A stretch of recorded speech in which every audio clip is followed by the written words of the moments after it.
This is certainly not part of Larry Gessick's retirement plan. The 77-year-old electrician by trade leaves at 5:30 a.m. and heads for his part-time job unloading trailers at a local supermarket in St. Petersburg, Florida, for $14.75 an hour.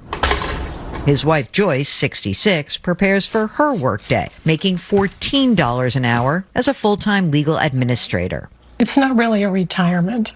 What is it? It's working every day.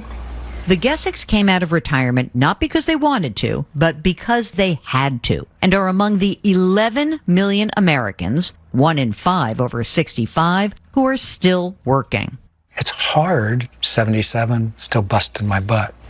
So I call it the work, retire, repeat syndrome. Labor economist Teresa Ghilarducci says work is the new retirement. More than half of the people who are retired right now do not have enough money to be retired.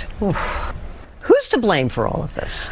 I blame policymakers who experimented with our retirement system 40 years ago, and they are not saying the experiment failed. That experiment is what we know today as the 401k, named after part of a 1978 law that offered companies an alternative to the traditional pension plan. The thought was that Americans just need a little bit of financial literacy and they can just save on their own. But in fact, many of today's older workers were never taught enough about saving and investing for retirement.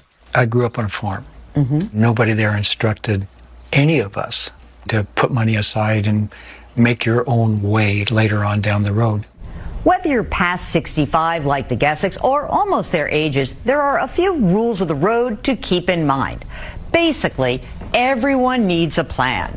First, figure out when it's best to claim Social Security. Next, fund an emergency reserve. Still working? Set aside 6 to 12 months worth of living expenses.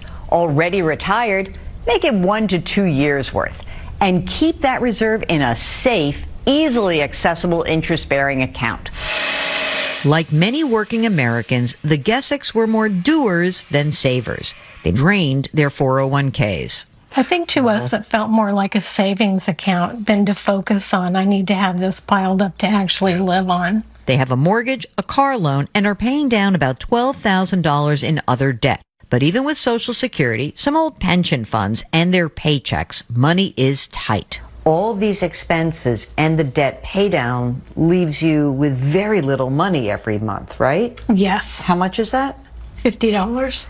Had the Gessicks waited to age 70 to claim Social Security, they would be collecting more. Can you look at a time where you feel like you can breathe a little more easily, or are you still under stress? Yeah, it's stressful now, but I think we can see the light at the end of the tunnel.